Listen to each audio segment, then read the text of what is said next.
On se retrouve pour la troisième partie du résumé de ce livre, Écosystème intestinal et santé optimale. Bien sûr, je vous encourage à regarder les deux premières parties pour mieux cerner ce que l'on va aborder maintenant, à savoir ce qui concerne diagnostic et traitement, différents types de diagnostics, comment aller vers une meilleure maîtrise de cette dysbiose, l'impact des antibiotiques et comment pouvoir optimiser tout ça au niveau microflore digestion et abaisser la perméabilité.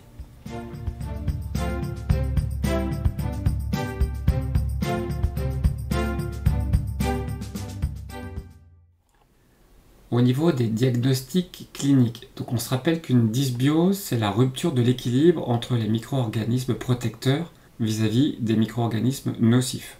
Donc on va aborder différents types de diagnostics cliniques, à commencer par les symptômes digestifs, que ce soit des diarrhées, manifestations fréquentes des dysbioses à levure, mais on note aussi que des selles défaites sans véritable diarrhée peuvent être un signe.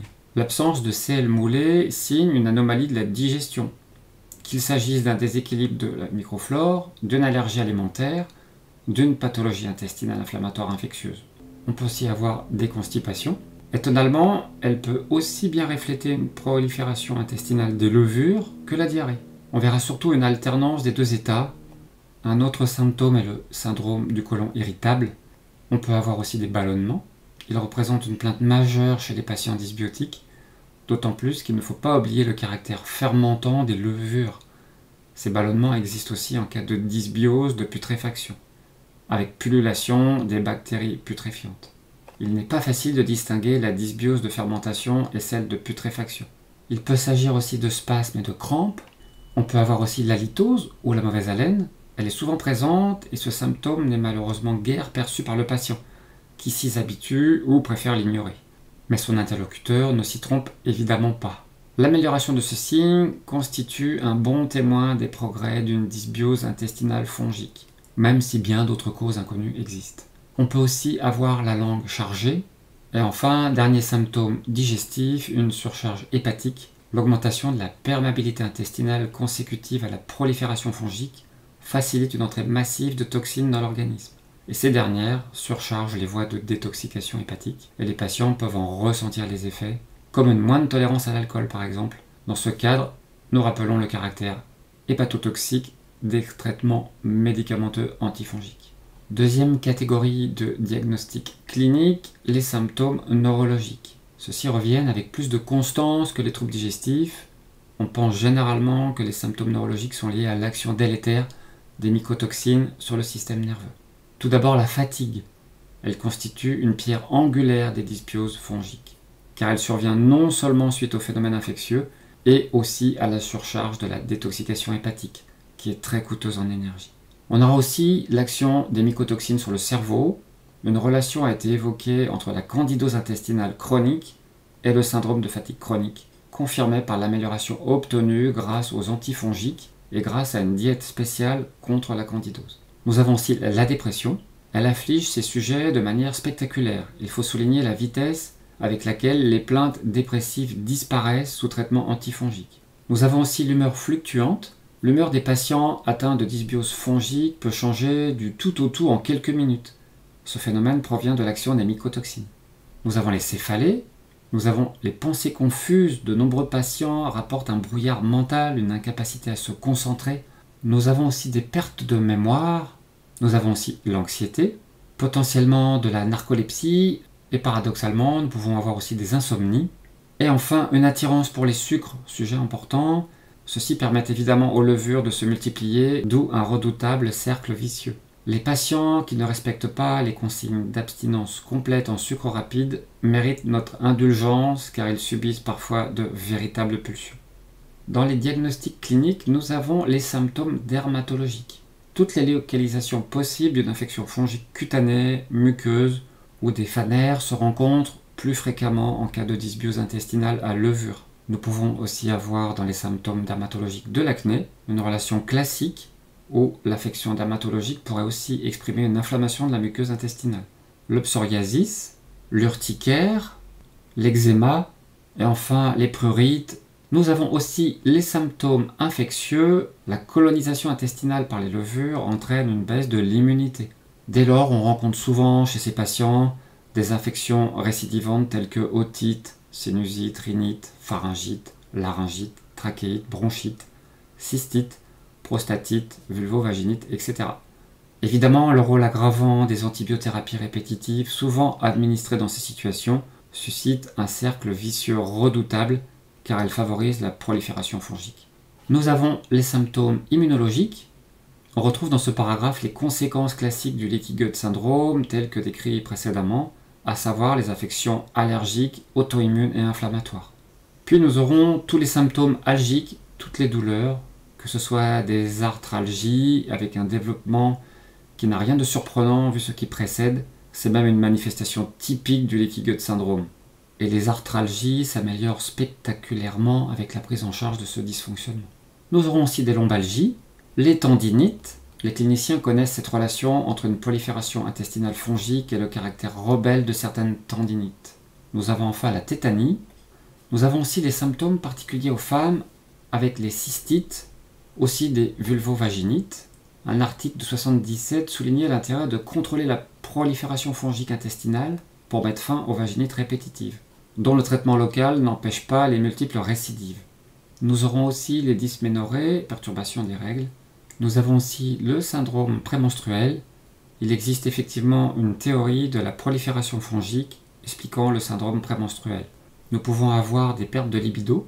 Elle est décrite chez les femmes atteintes de dysbiose fongique. Différentes causes peuvent être évoquées vu la panoplie des perturbations possibles. Nous pouvons avoir de l'endométriose. Et enfin, l'infertilité.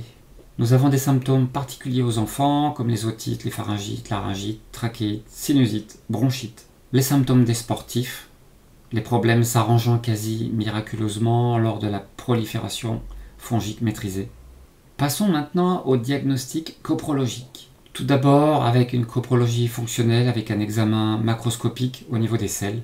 On va retrouver dans ce tableau les différentes couleurs et les différentes causes. On notera que la couleur brune est la couleur normale. Nous avons dans ce tableau la constitution, avec effectivement pour la forme normale, ça doit être plutôt moulé et ferme. Et enfin, on peut observer tout ce qui peut être surrajouté, donc que ce soit des glaires, du mucus, du sang, ou encore des résidus alimentaires. Puis nous avons la coprologie fonctionnelle avec un examen microscopique. Et là, on retrouvera dans le livre beaucoup de tableaux qui va expliquer, donc par exemple, quand il y a du mucus dans les selles, son absence et la situation normale, et puis la fréquence de la présence en fonction de est-ce que c'est rare, est-ce que c'est quelques parties, ou est-ce que c'est nombreux ou très abondant. Et à chaque fois ce genre de tableau, par exemple, pour ce qui est recherche de pigments biliaires dans les selles. Il y a aussi les diagnostics urinaires. Pour tester la perméabilité intestinale, on va utiliser différents sucres qui vont être ingérés le matin et on aura une récolte intégrale des urines durant 5 à 6 heures. Pour tous ces sujets, on voit dans le livre des tableaux qui permettent d'interpréter les résultats. Puis nous avons les diagnostics sanguins à travers, premièrement, la biologie classique. Concernant l'inflammation digestive, on cherchera l'augmentation de la ferritine, qui est un signe d'inflammation digestive, même avec des réserves en fer qui sont normales ou basses. Un autre signe est l'hémoglobine en baisse. Son taux peut chuter de manière spectaculaire en cas de poussée aiguë de dysbiose. Nous aurons aussi l'augmentation de l'urée. Son augmentation accompagne souvent la dysbiose, en particulier chez les sportifs. Et ici encore, guère de justification logique si ce n'est la surcharge hépatique en toxines qu'implique le leaky gut syndrome. On peut avoir aussi une modification de la formule hémoleucocytaire, des IgA sériques globales qui vont augmenter. Elles reflètent généralement une infection de la muqueuse, car les anticorps IgA sont spécialisés dans la défense des muqueuses. Les IgE sériques globales pourront aussi augmenter. Elles reflètent de l'atopie ou une parasitose intestinale. Et enfin, la T3 thyroïdienne en baisse, souvent contemporain des signes précédents, peut accompagner un stress aussi bien psychologique que physiologique. On pourra chercher aussi la malabsorption des micronutriments, avec par exemple la vitamine E en baisse, et c'est sans doute la vitamine liposoluble la plus touchée par la malabsorption. Elle reflète une souffrance non spécifique de la muqueuse intestinale ou plus généralement de l'écosystème intestinal dans son ensemble. On pourra aussi avoir la vitamine A en baisse, la vitamine D en baisse, la vitamine B12, le zinc, le cuivre, le fer, le bêta-carotène, tout ça en baisse. Ainsi que les antioxydants qui vont baisser. Et vu leur importance dans les défenses immunitaires, tout déficit favorisera les infections, dont la prolifération des micro-organismes intestinaux. On pourra avoir une fonction surrénalienne en baisse, liée à la glande thyroïde aussi.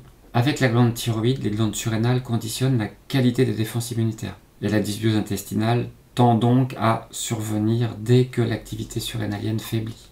Etc. J'arrête là sur tous les tests possibles à ce niveau. Nous passons maintenant aux dysfonctions enzymatiques, et là on va tester de voir si le bêta-carotène est en baisse, voire la vitamine A en baisse. En effet, la transformation du bêta-carotène en vitamine A s'effectue via une enzyme dont on va s'assurer du bon fonctionnement. Nous allons maintenant regarder les tests IgG alimentaires.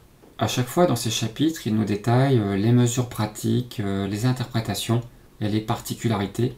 Ces chapitres sont très détaillés et très complets, et bien sûr je ne les détaillerai pas ici.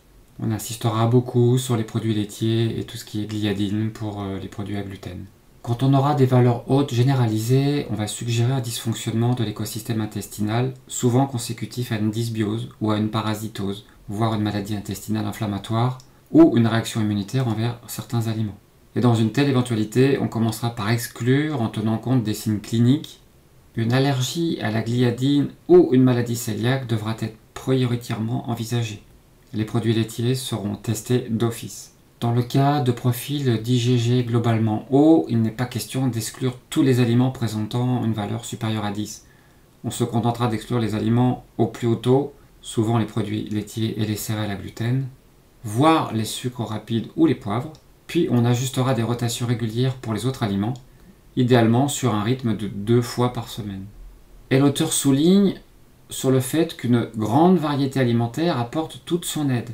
Il rappelle à ce sujet qu'il faut consommer de 50 à 60 aliments différents pour éviter toute carence d'apport, en soulignant le fait qu'il faut bien sûr assimiler ce que l'on mange. Et là on parle bien d'apport en micronutriments, ce qui est bien essentiel pour notre fonctionnement interne.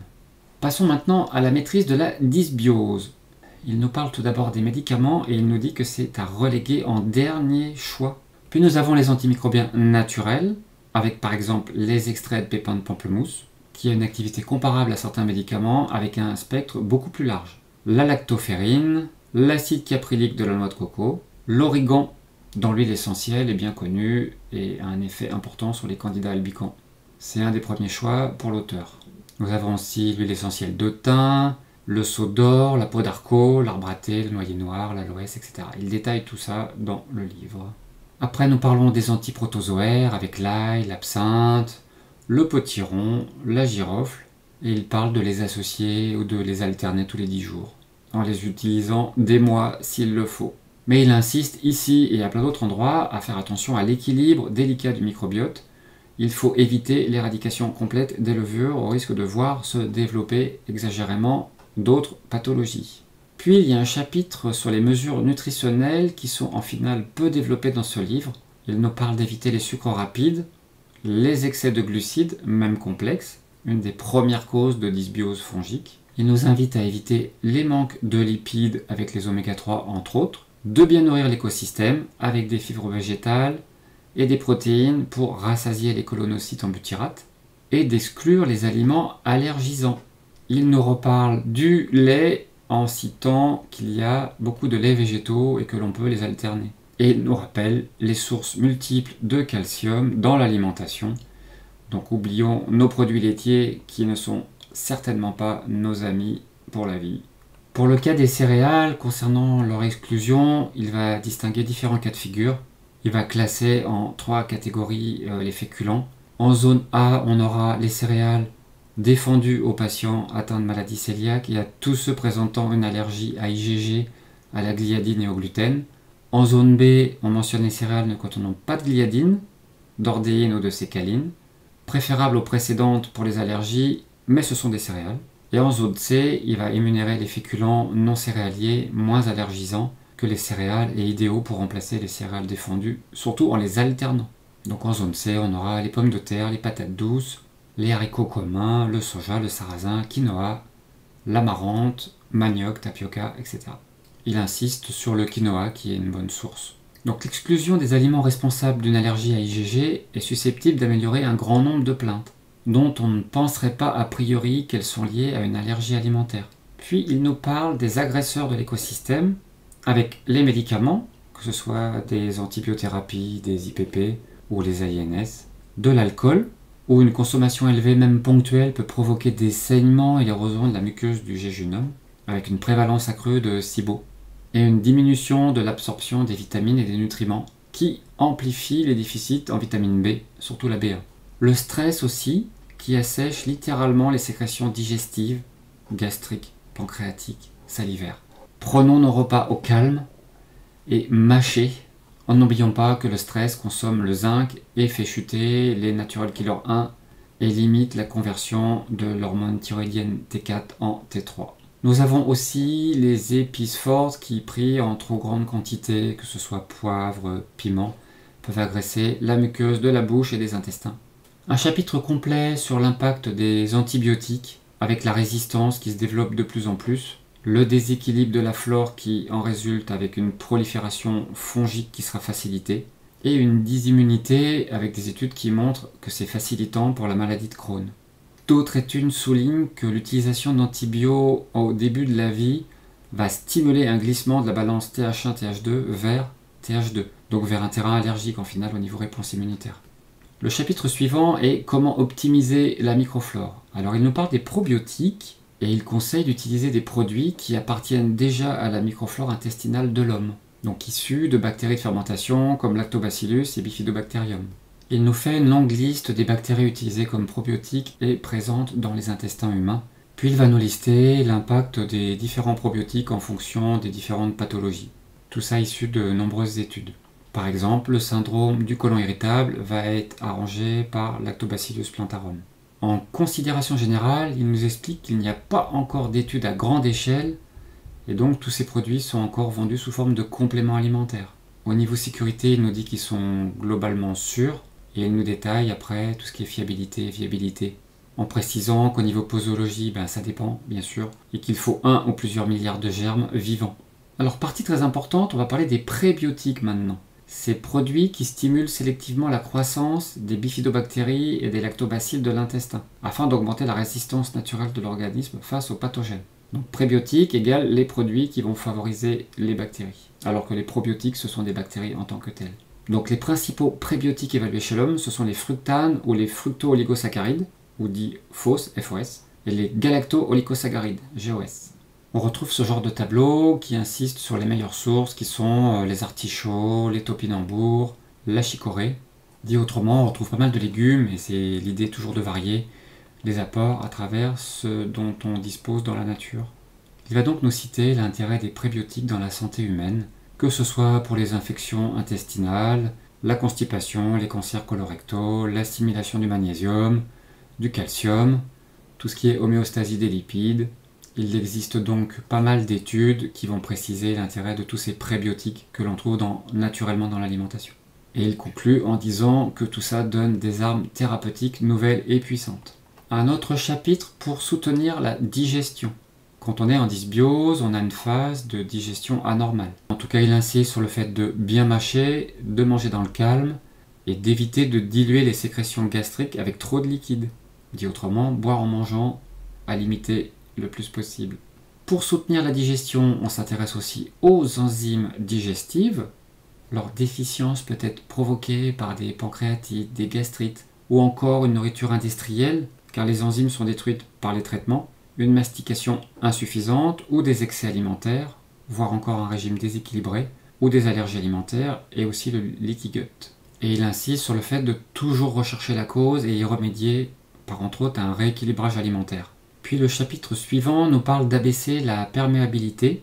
Il nous détaille l'apport de la glutamine, du zinc, la vitamine B9, le butyrate, les phospholipides, les oméga 3, les antioxydants, où là il conseille prioritairement les fruits et les légumes, et puis des plantes qui peuvent être utilisées contre l'hyperméabilité intestinale, comme le ginkgo, l'aloès, le thé vert, la réglisse. Voilà, et à la fin de ce chapitre, on a encore les références bibliographiques. Il faut savoir qu'en tout ce livre en contient 1355. Donc nous avons bien à chaque fois des affirmations basées sur des faits. Donc voilà, j'en arrive à la fin du résumé de ce gros livre passionnant et fondamental par rapport à notre fonctionnement général et à nos intestins. On a pu voir toute la complexité du sujet, on a pu voir qu'à l'époque du livre et de sa dernière mise à jour, on commençait presque tout juste à comprendre ce qui se passait. Bien sûr, depuis, cela a beaucoup évolué, ça a continué à aller dans le sens de l'importance de notre microbiote. J'aime bien la démarche du docteur Georges Mouton, qui effectivement reste un médecin généraliste, mais aussi fonctionnel, qui donc a toute son armada d'analyse biologique, d'analyse fine côté médecine fonctionnelle, mais qui insiste tout le temps et très souvent sur le fait de mâcher, sur le fait de manger dans le calme, sur le fait de faire des rééquilibrages alimentaires. Il donne d'ailleurs souvent la parole à des naturopathes, que ce soit dans ce livre ou dans ses vidéos actuellement. Avec parfois des débats, bien sûr, hein, parce qu'il y a des écarts énormes entre un médecin général, un médecin fonctionnel, un naturopathe, un hygiéniste. Donc le tout est de savoir s'y retrouver entre tout ça, avec des tests à faire au niveau individuel. Ce livre est complexe, il comprend des sujets qui ne sont pas forcément facilement accessibles au commun des mortels. Par contre, il permet une appropriation de sujets nombreux pour pouvoir discuter avec son médecin ou avec son naturopathe, évoluer dans la compréhension de son propre mécanisme et faire ses essais. Comme il rappelle, 50 à 60 produits différents, mais qui le fait, comme il dit. On retrouve ce conseil de varier dans la journée, varier dans la semaine, varier dans le mois, dans l'année. Au-delà de ça, on comprend aussi qu'un accompagnement paraît souvent indispensable pour aider à mieux avoir une approche générale. Et on se rappelle de tous les symptômes qui peuvent être présents, les céphalées, la fatigue et compagnie, qui eux-mêmes peuvent avoir des causes multiples. Donc avec une bonne anamnèse, une bonne compréhension de chacun, car on est tous différents, on pourra aller plus facilement pour commencer vers certains tests, certaines exclusions ponctuelles. Il ne s'agit pas de dire plus de gluten et plus de produits laitiers. Par contre, la problématique générale pourra passer par des exclusions ponctuelles pour pouvoir bien comprendre comment on fonctionne. Et tout ça pourra changer aussi dans le temps et dans les années à venir. Ce livre fait donc partie pour moi d'une des références à avoir pour bien comprendre le fonctionnement de notre deuxième voire premier cerveau, constitué par notre système intestinal. Voilà, j'en ai terminé pour le résumé de cette troisième partie et donc du livre complet. Là aussi, je vous encourage à rejoindre cette chaîne pour avoir une version longue et pour aussi supporter cette chaîne. Voilà pour le résumé de ce livre.